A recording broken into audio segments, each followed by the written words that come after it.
पवनों के संचरण में सर्वप्रथम प्रेशर ग्रेडियंट फोर्स पीजीएफ दाब प्रवणता बल का ज्ञान होना चाहिए। तो बहुत ही सरल शब्दों में आपको हम समझाते हैं कि दाब प्रवणता बल क्या है। उच्च दाब और निम्न दाब के बीच का जो अंतराल होता है उसको दाब प्रवणता कहते हैं।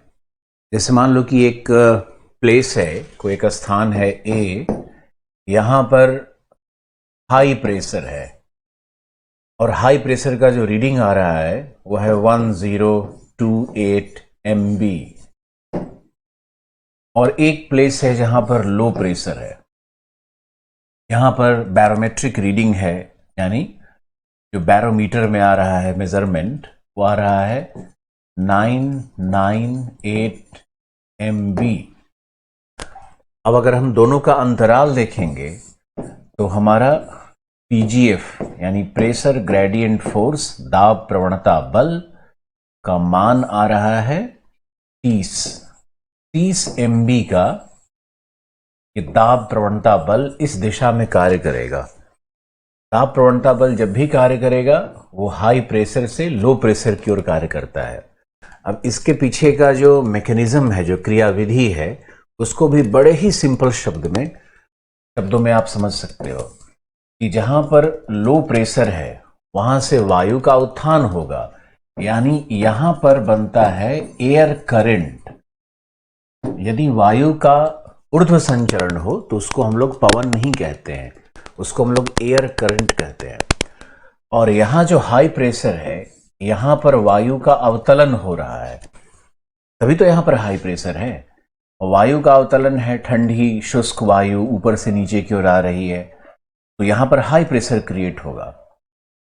मैंने आपको बताया था कि जो एटमॉस्फेरिक प्रेशर होता है that is not the force applied on a given surface due to the collision of the gaseous molecule. ये मैंने मना किया था, ये फिजिक्स का परिभाषा यहां पे नहीं चलता है। क्या है हमारा दाब, क्या है? तो weight of the gases, column of the gases, जो भार है वायु का। वायु क्या होता है? गैसों का मिश्रण होता है। तो वायु का जो कुल भार है समुद्र के तल पर उसको हम लोग वायु दाब कहते हैं। तो यहां पर अगर गैसों का भार अधिक है तो ये 1028 MB माना गया है, तो इसको हम लोग कहते हैं, जो वायु अवतलित वायु है उसको हम लोग कहते हैं डाउन ड्राफ्ट। ये डाउन ड्राफ्ट है, तो इसको हम लोग अप ड्राफ्ट भी कह सकते हैं। ये डाउन ड्राफ्ट है, ये अप ड्राफ्ट है। तो यहां पर हाई प्रेशर, अब हाई प्रेशर से लो प्रेशर की ओर वायु का संचरण होता है। अब अगर मान लो इसको हम आइसोबार मान लेते हैं, ये 1028 MB का आइसोबार है, समदाब रेखा है। यहां भी ये 998 MB का समदाब रेखा है। तो बीच में जो समदाब रेखाएं बनेंगी उनकी प्रकृति क्या होगी? उनकी प्रकृति कुछ इस तरह से बनेगी। ये देखो, समदाब रेखाएं इस तरह से ड्रॉ की जाएगी। तुमको एक इंटरवल लेना होगा, दोनों के बीच में 30 MB का है। अब हमने 1 2 3 4 5 रेखाएं खींच दी, यानी 6 × 5, 5 रेखाएं खींची है, तो 6 के अंतराल पे हम लोग ले सकते हैं इसको। जैसे मान लो ये 998 है, तो 6 इसमें ऐड कर दो, 6 ऐड करोगे तो ये हो गया 1004, ये 1010 1018, 6 ऐड करना था ना, 16 हो गया ये। फिर ये हो गया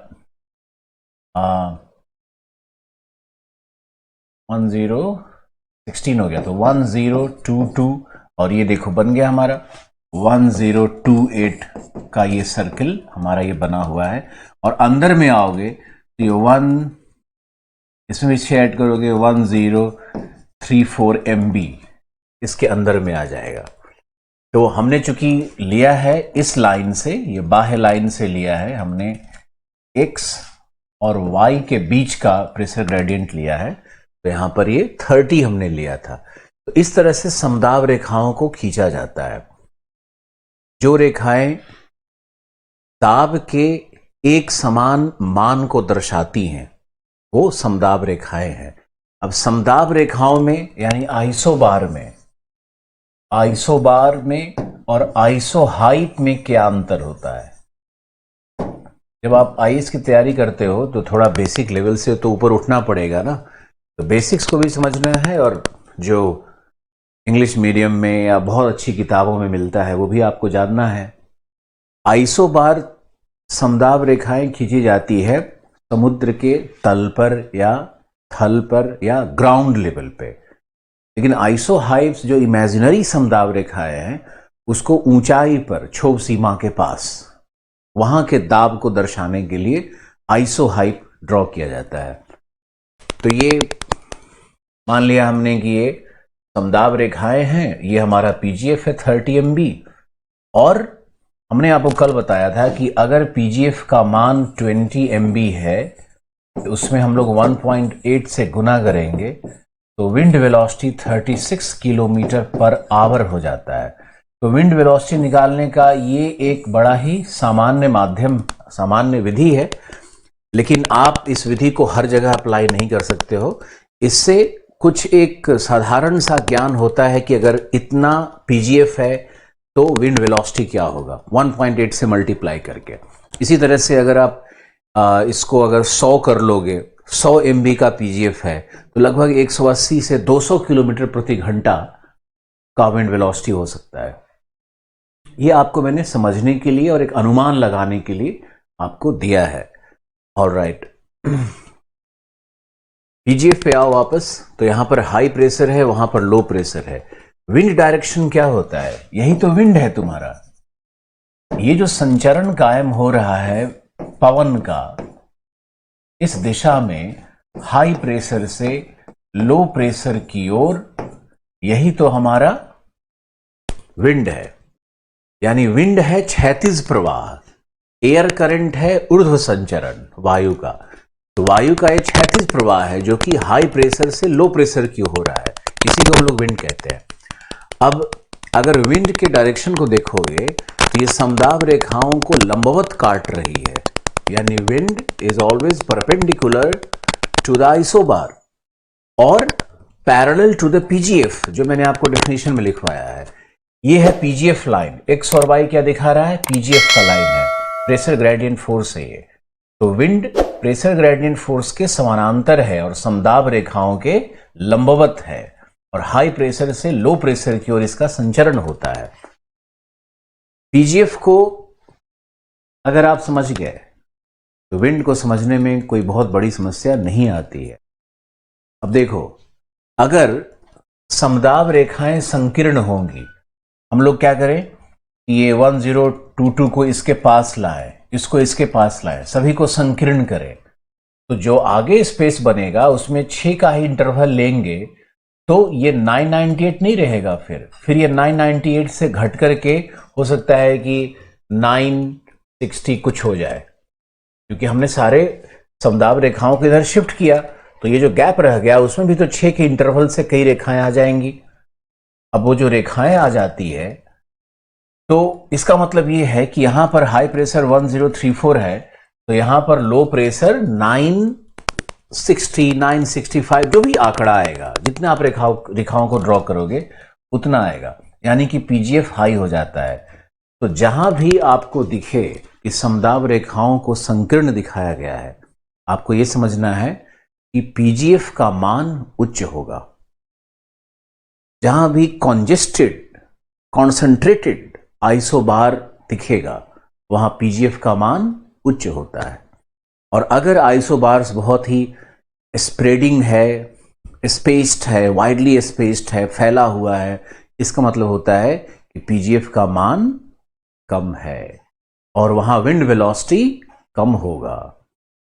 अब भूविक्षेपी प्रभाव भी आपको पढ़ना है, सब ग्रेडियंट विंड पढ़ना है, तो उसमें आपको ये उसकी पहली शर्त यही होती है कि आइसोबार्स कॉन्सेंट्रिक रिंग की तरह या हाईली कॉन्सेंट्रेटेड या हाईली कॉन्जेस्टेड या बहुत ही नैरोली स्पेस्ड होते हैं, आपस में बिल्कुल सटे सटे से होते हैं, वहां पीजीएफ का मान ज्यादा होगा।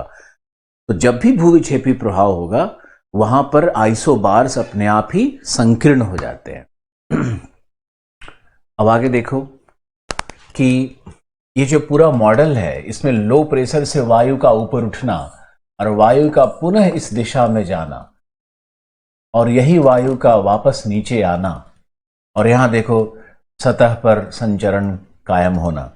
तो जहां भी उच्च दाब और निम्न दाब का निर्माण होता है दोनों के बीच में कहीं न कहीं कोशिकीय संचरण कायम हो जाती है।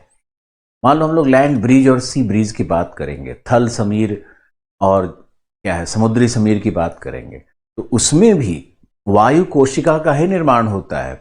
थल गर्म हो गया, वहां से वायु ऊपर उठ गई और समुद्र से ठंडी वायु का प्रवेश हो रहा है कहाँ, थल की ओर। तो ये जो वायु पर उठी है वह वापस जाकर के और पुनः रिक्तताओं को भरेगी ना। यहां से वायु नीचे डाउन ड्राफ्ट हो रहा है वायु का, तो ये वायु ऊपर से उसको कॉम्पनसेट करने लगती है। तो कोशिकीय संचरण यानी सेलुलर संचरण जन्म लेता है। आपको ये मान के चलना है, आपको ये समझना है कि कहीं भी विंड या जो पवन प्रवाह होता है वो अकेले नहीं होता है, बल्कि वहां पर कोई न कोई वायु कोशिका का निर्माण निश्चित रूप से हो रहा है। ऑलराइट, ये था तुम्हारा पीजीएफ, और पीजीएफ को समझना है तभी हम आगे सेकेंड स्टेप में आपको हम भूविक्षेपी प्रभाव और ग्रेडियंट विंड पढ़ाएंगे।